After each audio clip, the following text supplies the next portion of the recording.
नमस्कार, धर्म ज्ञान में एक बार फिर आप सभी का स्वागत है और मैं हूं आपके साथ कविता राणा। देश भर में गणेश चतुर्थी की धूम है। हर साल बप्पा के भक्तों को इस मौके का बेसब्री से इंतजार रहता है, क्योंकि 11 दिनों तक चलने वाले इस उत्सव में बप्पा के भक्त उन्हें अपने घर लाते हैं। विधि विधान से उनकी पूजा आराधना कर 11वें दिन बड़े ही धूमधाम के साथ उनका विसर्जन करते हैं। अब की बार कई विशेष योगों के साथ गणेश उत्सव आ रही है और ऐसे में गणेश चतुर्थी का शुभ अशुभ प्रभाव 12 राशियों पर पड़ता है क्या? कहते हैं कि बप्पा ढेरों खुशियां लेकर आते हैं और अपने संग भक्तों की तमाम परेशानियां लेकर जाते हैं। और इस बार की गणेश चतुर्थी देश के लिए कैसी रहेगी, इस पर वाराणसी से आचार्य पवन त्रिपाठी जी ने क्या कुछ कहा, आप भी सुनिए। योग और संयोग अलग विषय है, लेकिन कलौ चंडी विनायकौ, कलयुग में जो आराधना की बात कही गई है, उपासना की बात कही गई है, कलयुग में चंडी और गणेश यानी दुर्गा और गणेश की उपासना सद्यः फलीभूत होती है, तुरंत फलदायी होती है। गणेश जी की पूजा, गणेश जी की आराधना, गणेश जी का प्राकट्य भाद्र शुक्ल पक्ष चतुर्थी तिथि को सिद्ध विनायक गणेश जी का प्राकट्य पर्व है, यानी इसी दिन भगवान गणेश का जन्म हुआ था। जैसा कि हम जानते हैं, गणेश जी विघ्न विनायक हैं, विघ्नों को दूर करने में सामर्थ हैं, विपत्तियों को दूर करते हैं, सुख समृद्धि शांति आरोग्यता और प्रसन्नता अपने भक्तों को प्रसन्न होकर ये प्रदान करते हैं। निश्चित रूप से उपासना, गणेश की उपासना मतलब बुद्धि की उपासना। अखिल ब्रह्मांड नायक जिसको हम ब्रह्म कहते हैं, बुद्धर गणेशा, उस अखिल ब्रह्मांड नायक के बुद्धि तत्व का नाम गणेश है। यानी कि जब भी हम बुद्धि की बात, क्योंकि अपने विघ्नों को हम अपने बुद्धि के बल पर ही विघ्न दूर कर सकते हैं। विद्यार्थी लभते विद्या, जो विद्यार्थी लोग हैं अपने बुद्धि की उपासना वर्धन के लिए गणेश जी की उपासना करते हैं। कुल मिलाकर के हम कहें तो गणेश जी की उपासना कलयुग में तुरंत फलीभूत होती है, इसमें कोई संशय नहीं है। चतुर्थी तिथि प्राप्त हो रही है, भाद्र शुक्ल पक्ष की हस्त नक्षत्र से युक्त जो चतुर्थी तिथि है, इसी दिन भगवान गणेश जी का प्राकट्य हुआ था और मध्याह्न काल में हुआ था। तो यानी कि चतुर्थी तिथि से लेकर के चतुर्दशी तक यानी 10 दिनों तक ये गणेश पर्व, गणेश उत्सव के रूप में कलिकाल में मनाया जाता है। खास तौर से महाराष्ट्र को अगर केंद्र में मान के हम चलें तो महाराष्ट्रवर्ती निकटवर्ती क्षेत्रों में यह पर्व बड़े उल्लास से मनाया जाता है। और बाल गंगाधर तिलक ने इसकी एक बहुत बड़े स्तर पर इसका जन जन में एक पूजन पद्धति का, गणेश जी की उपासना का एक क्रांति पैदा किया है। और इसी को लक्ष्य लेकर आज वर्तमान में पूरे भारतवर्ष में नहीं, पूरे विश्व में इस पर्व को बड़े उल्लास के साथ लोग मनाते हैं। और जैसा कि हम जानते हैं कि मध्याह्न काल में गणेश जी का प्राकट्य हुआ था, तो चतुर्थी को दिन में 12:47 तक यह योग है। उसके पहले मध्याह्न काल प्राप्त यानी 12 बजे के लगभग में इनकी स्थापना कर लेनी चाहिए। और क्योंकि 12:47 के बाद भद्रा प्रारंभ हो जा रहा है, भद्रा में मूर्ति की स्थापना नहीं करनी चाहिए। जैसा कि कोरोना काल है, संक्रमण काल है, महाराष्ट्र में तो बड़े बड़े पंडाल बनाए जाते हैं, बृहद पंडाल बनाए, बड़े आयोजन किए जाते हैं, लेकिन इनसे बचना चाहिए, भीड़ से बचनी चाहिए और अपने घरों पर ही गणेश जी की प्रतिमा स्थापित करनी चाहिए। यही समय की मांग भी है कि गणेश जी की उपासना अपने घर में करें। और खास तौर से जैसा कि हमने कहा, गणेश की उपासना मतलब अपने बुद्धि की उपासना, अपने बुद्धि की पूजा करें, अपने बुद्धि की शरण में चलें, यानी सद्बुद्धि हमको प्राप्त हो, कुबुद्धि दूर हटे और सद्बुद्धि हमें प्राप्त हो। यही गणपति की उपासना है। अपने घरों में पूरे परिवार, पूरे कुटुंब के साथ घर में बैठ करके कलश पूजन करें। मध्याह्न काल में गणेश जी का जन्म हुआ था, निश्चित रूप से ऐसे समय में कलश पूजन क्यों करते हैं?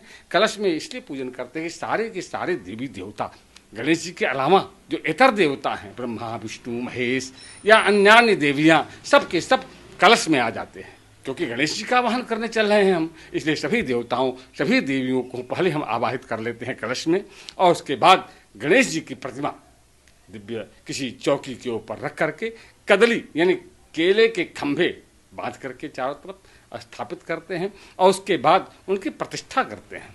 प्रतिष्ठा करने के बाद पाद्य, अर्घ, आचमनी, स्नान कराते हैं, फिर आचमनी कराते हैं। उसके बाद पंचामृत से स्नान कराते हैं, पृथक पृथक दूध, दही, घी, शहद और शर्करा, फिर उसके बाद मिला करके यानी पंचामृत से स्नान कराते हैं, फिर शुद्ध स्नान कराते हैं। और उसके बाद भगवान गणेश को चंदन लगाते हैं, यज्ञोपवीत पहनाते हैं, वस्त्र पहनाते हैं और दुर्वा दूब, बहुत गणेश जी की उपासना में मुख्य दूब ही है, जो पत्रम पुष्पम जो भी है, लेकिन उसमें दूब की प्रमुखता कही गई है। दुर्वा गणेश जी को चढ़ाना चाहिए, दूब दिखा करके पुष्पमाला, जो ऋतुओं में जो प्राप्य पुष्प हैं उनकी माला पहनानी चाहिए उनको। धूप, दीप और नैवेद्य, जैसा कि हम जानते हैं मोदक प्रिय मुद मंगल दाता, गणेश जी को प्रसाद में मोदक बहुत प्रिय है, तो इसलिए मोदक जरूर चढ़ाएं गणेश जी को। उपासना में लड्डू जरूर रखें। हाँ, उपासना में एक चीज और चढ़ाना है आपको, सिंदूर। सिंदूर चढ़ाने से सौभाग्यवर्धन होता है।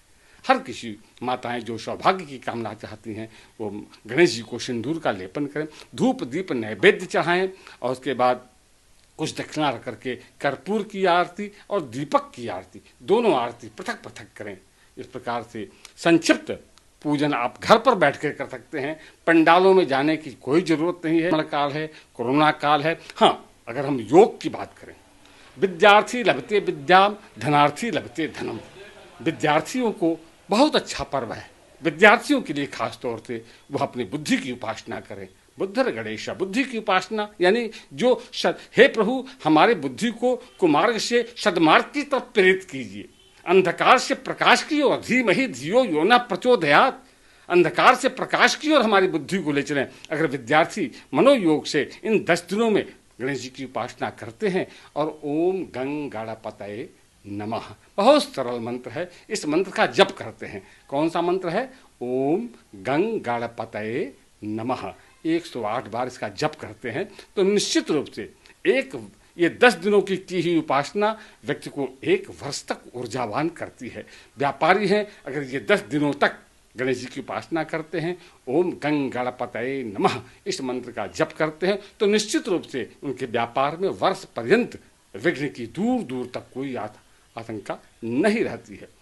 खास तौर से अगर आप कोई अनुष्ठान करना चाहें तो निश्चित रूप से आचार्य को बुला करके अनुष्ठान भी कर सकते हैं, जिसमें अथर्व शीर्ष का पाठ होता है। नमस्ते गणपतये त्वमेव प्रत्यक्षम तत्त्वमसि त्वमेव केवलम कर्तासि त्वमेव केवलम धर्तासि त्वमेव केवलम हर्तासि। इस तरह से वेद के मंत्र हैं, इनका पाठ करने से गणेश जी सद्यः प्रसन्न होते हैं।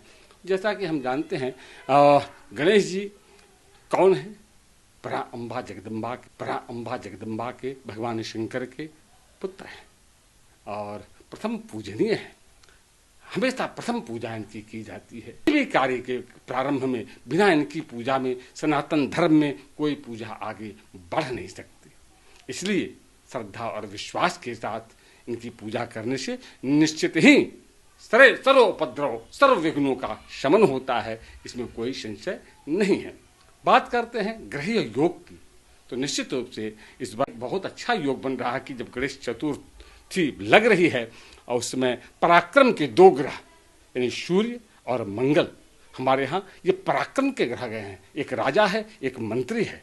ये बहुत अच्छे योग हैं, यानी राजा भी अपने घर में होगा, ग्रहों का राजा सूर्य और सिंह राशि पर होगा, सिंहस्याधिपति सूर्य, और मंगल जो मंत्री है वो अपने घर में होगा। तो ये बहुत अच्छा योग भी बना हुआ है। अगर खगोलीय मंत्रमंडल में है, देखें आकाश में हम देखते हैं अगर, तो सिंह राशि पर अपने घर में सूर्य होंगे और अपने घर में मंगल होंगे। बहुत अच्छी स्थिति है। इसमें क्या होता है? इसमें व्यक्ति ऊर्जावान होता है और उसकी ऊर्जा सकारात्मक ऊर्जा में परिणत होती है। और निश्चित रूप से यह काल एक तरह से यह संकेत है कि जो अभी हम लोगों ने महामारी अभिविष्ट का झेली है और झेल रहे हैं, उससे मुक्ति का भी संदेश है। तो निश्चित रूप से यह गणपति पूजन हम लोग देखेंगे। गणपति पूजन के बाद धीरे धीरे इसका समापन भी होगा, क्योंकि 2 ग्रह पराक्रम के ग्रह, हम अपने पराक्रम से, हम अपने ऊर्जा से, हम अपने शक्ति का संचयन करके इस महाव्याधि का शमन भी कर सकते हैं। लेकिन यही संदेश है और हम सबको यही उपासना भी करनी चाहिए, क्योंकि बड़े बड़े महामारियों को दूर करने में समर्थ है गणेश जी। तो निश्चित रूप से अगर भारतवर्ष के सभी सनातनी परिवार बैठ करके अपने घरों में बैठ करके आर्त क्रंदन करता है, गणेश जी से आर्त क्रंदन करता है कि हे गणेश जी प्रभु, इस विघ्न को, इस कोरोना नामक महाव्याधि को अब मुक्त करो, देश को अब प्रशस्त करो, विकास करो प्रभु, तो निश्चित रूप से परमात्मा द्रवीभूत होगा, वह लोक कल्याण। क्योंकि ऐसे कौन से देवता है जो प्रार्थना करने पर प्रसन्न नहीं होते। निश्चित रूप से गणेश जी प्रसन्न होकर के आशीर्वाद देंगे और हम लोग इस नाना उपद्रव जो समाज में हो रहे हैं वर्तमान में, क्योंकि इस संवत्सर का नाम जो है वो प्रमादी नाम संवत्सर है, जिसका फल अच्छा नहीं है। ये संवत्सर यानी कि पिछला नवरात्र जो था तब से लेकर के और जो शरद ऋतु में नवरात्र आएगा तब तक ये बहुत संक्रमण काल है देश के ऊपर। ग्रह योग अच्छे नहीं थे, हम देख पा रहे हैं नाना प्रकार के महापुरुषों का देहावसान हो रहा है, इसमें बहुत से लोग कालकवलित होते चले जा रहे हैं, कोरोना की विभीष का अलग हम लोग झेल रहे हैं। यह संक्रमण काल है देश के ऊपर। तो निश्चित रूप से गणेश जी की उपासना घर घर बैठ कर हम करते हैं तो इस महा व्याधि से, महा उपद्रव से, महा उत्पात से निश्चित ही हम सबको निजात मिलेगा, इसमें कोई संदेह नहीं है। देखिए, उपासना और गणेश चतुर्थी का ये तालमेल और राशियों पर क्या प्रभाव पड़ेगा, दूर दूर तक कोई संबंध नहीं है।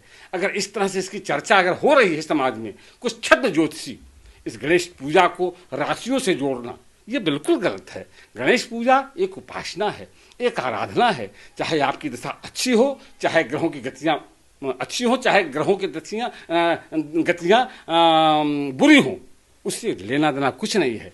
ये तो उपासना है, ये हम उपासना करने बैठ रहे हैं परमात्मा की। और परमात्मा की उपासना में क्या गरीब, क्या अमीर, क्या विजाति, क्या सजाति, क्या उच्च, क्या नीच, सब के सब समाहित हैं, सब आर्त क्रंदन करते हैं। क्या यानी कि 84 लाख जो जोनियां हैं, सभी जीव को करने का अधिकार है गणेश जी की। उसमें ग्रहों का कोई प्रभाव नहीं है।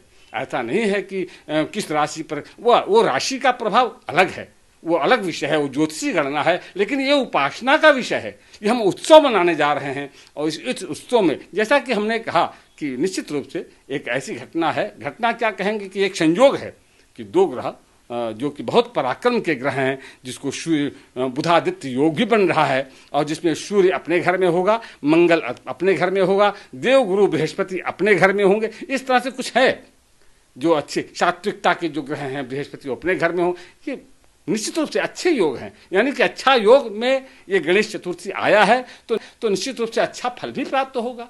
तो निश्चित रूप से ये संकेत है गणेश जी की पूजा करने मात्र से, जैसे कि सारे के सारे विघ्न दूर होते हैं तो उपद्रव भी दूर होंगे, ग्रहों की गतियां भी अनुकूल बन जाती हैं, प्रतिकूल गतियां भी अनुकूल बन जाती हैं, इसमें कोई संदेह नहीं है। इसलिए श्रद्धा और विश्वास पूर्वक ग्रहों के गतियों के और ग्रहों के गमन के बारे में चिंताओं का त्याग करके केवल समर्पण भाव से गणेश जी की उपासना करनी है और आर्त क्रंदन करना है।